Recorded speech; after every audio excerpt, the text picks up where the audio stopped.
Hello guys, so very big news.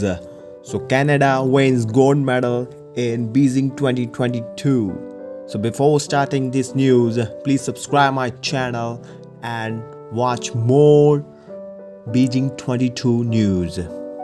So Canada dominated the podium on Monday in the Olympic snowboard slopestyle final with a gold medal from Max Parrot, a bronze from Mark McMorris.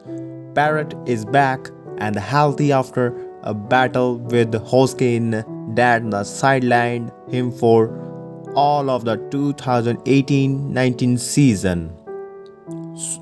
This competition is very interesting.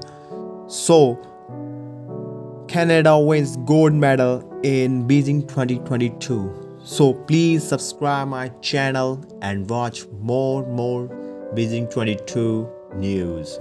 Thank you.